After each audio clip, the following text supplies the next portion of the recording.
everyone, Justine Froelker here, and it's Faith Wrestle Friday, and we're continuing our discussion from last week in Mark 4 because, well, shit's just rocking my world, right? So, let's do this.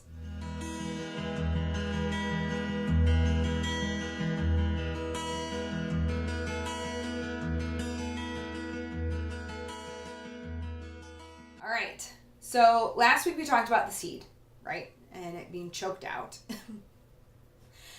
But Mark 4 ends on a whole other story with Jesus and the disciples. Mark 4, verse 38. Jesus was back in the stern of the boat, sound asleep on a cushion, when the disciples shook him awake. The disciples shout over the storm, "Jesus, Master, don't you care that we're going to die?" Because they're in a storm. A storm came up. He got up, shouted words into the wind, and commanded the waves. Jesus says, "That's enough. Be still." Ooh, I just thought of something. Was he only talking to the waves and the wind?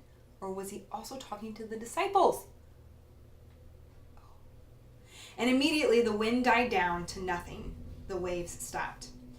Jesus says, "How can you be so afraid after all you've seen? Where is your faith?" The disciples were still afraid, slowly coming to grips with what they had seen. The disciples say to each other, "Who is this Jesus? How can it be that he has power over even the wind and waves?" Like seriously, in 38 through verse 41, like a few verses, there's so much here. Like so much here just in that little story that is after the seed parable, for God's sakes. Mark 4. So obviously, number one, like I said a couple weeks ago, I think, is that, miracles don't produce faith. Our faith produces miracles. So that's number one. Like even they had already seen all of these miracles that he has done, and then they see him rebuke the wind and the waves, and even then they're still questioning, like, who is this Jesus? How can it be he has the power over even the wind and the waves? So that's number one. But then, okay, let's just talk about like one that just freaking came up to me. He got up and shouted the words into the wind and commanded the waves. That's enough, be still. So he does have this power over the wind and the waves. Be still. That one gets me every time. I need to be still. Like I said, I'm a freaking doer. The verse I shared this morning was Exodus 14:12, I believe, 14:14. I don't know. Like, the Lord will fight for you. You only need to be still. Ugh.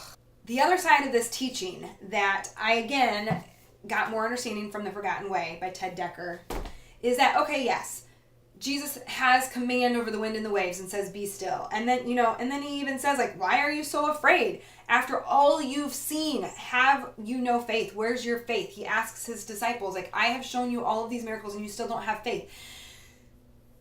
The other side of this, though, that Ted Decker wrote about is like, the dude was sleeping.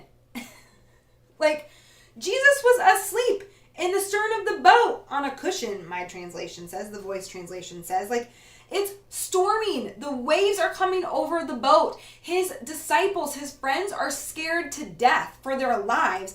And Jesus is sleeping. Sleeping. Because he knows it's all right. Like, things will be all right. And of course, yeah, he knows he has power over the wind and the waves, I suppose. And we don't have that. But I want that faith. I want that assuredness that in the storm, I can sleep through it because he's got it. I'm going to have storms. We're going to have troubles in this world. He told us that, for God's sakes. Shit, half the troubles we make ourselves. But dude was asleep in the boat. That's peace. That's certainty. And because I am his and he is mine, because Christ is in me and I am in him, I can be asleep in the rockiest of boats. Because he's got it. Not only can he command the winds and the waves, but he loves me. Oh, how he loves me. And I can trust him. Oh, crap. I'll add that to the list, too. All right. That's Mark 4. I'm sure there's probably something in between that we could still even talk about. Maybe next week. So, how have you been taught that story? I don't know. I'd love to hear. Thanks for being here. Please, of course, like and share this video with anyone and everyone if you feel called. Don't forget to subscribe to my channel. I put out videos every Tuesday, Thursday, and Friday, and sometimes over the weekend too. And don't forget to click notifications so you never miss when a video comes out. So thanks for being here. Thanks for wrestling with me. I am honored, humbled, and still pretty scared. Thanks again.